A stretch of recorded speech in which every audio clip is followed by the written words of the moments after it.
Beberapa teman yang menjadi pedagang online hari ini mengeluh karena nggak bisa jualan lagi di TikTok Shop. Saya juga nggak tahu seperti apa sih TikTok Shop itu awalnya. Saya kira cuma aplikasi dagang doang. Jadi kenapa dilarang? Kan tetap saja aplikasi apapun selama itu dipakai untuk menaikkan pertumbuhan ekonomi, seharusnya aplikasi itu disupport dong.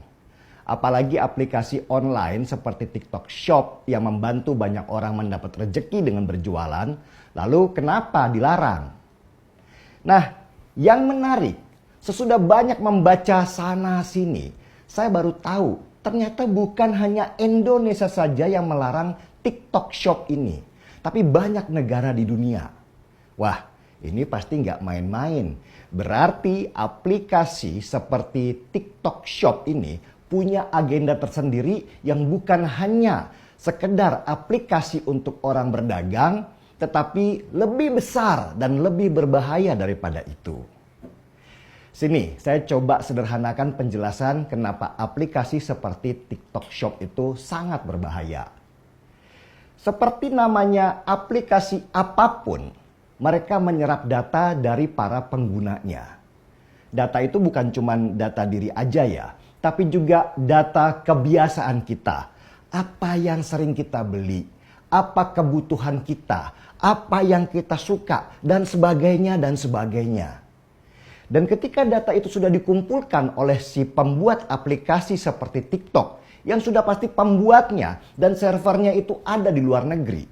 Data itu mereka jual ke sebuah negara dengan harga yang sudah pasti nilainya puluhan bahkan ratusan triliun rupiah. Data itu kemudian diolah oleh negara pembeli data. Kemudian mereka memproduksi barang yang kita sukai, yang kita butuhkan selama ini, yang sering kita beli. Dan mereka kemudian membanjiri pasar kita dengan barang-barang tentu dengan harga yang sangat murah. Ini yang dinamakan predatory pricing atau bahasa sederhananya jual rugi. Dengan konsep jual rugi, maka produsen di dalam negeri itu akan tumbang karena mereka tidak mampu bersaing dan tidak dapat untung apapun dari produksi mereka. Kebayang nggak? Pabrik-pabrik di dalam negeri bangkrut. Ratusan ribu orang akan kehilangan pekerjaan dan kita akan tergantung import barang dari luar negeri. Nah, ketika kita sudah mulai tergantung dari impor, maka disitulah sebuah negara akan mengatur-atur kita secara politik. Kalau enggak, barang akan di stop dan negara kita pasti chaos. Sudah nggak ada lagi namanya kedaulatan. Karena kalau kita tidak disuplai oleh mereka, kita akan mati. Jadi itulah kenapa aplikasi online seperti TikTok Shop itu sangat berbahaya buat keamanan dalam negeri. Karena di sini terjadi yang namanya perang dagang. Perang itu bukan hanya tembak-tembakan aja ya, atau sibuk beli tank dan pesawat militer bekas. Tetapi yang lebih mengerikan adalah perang ekonomi yang akan menciptakan chaos atau kerusuhan di dalam negeri.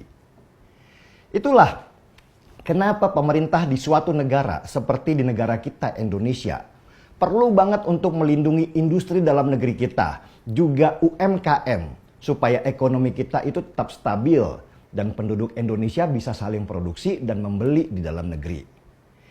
Ingat ya, tahun 1998 ketika seluruh dunia sedang hancur ekonominya, para UMKM lah yang menyelamatkan ekonomi kita. Karena kita bisa saling berdagang dengan bangsa kita sendiri, saling menopang ekonomi, saling produksi dan saling membeli, sehingga uang itu berputar di antara kita saja.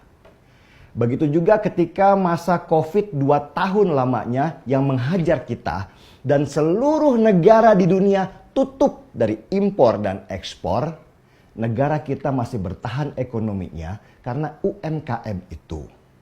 Kalau UMKM hancur dihajar aplikasi online seperti TikTok Shop, maka hancur jugalah pondasi ekonomi kita.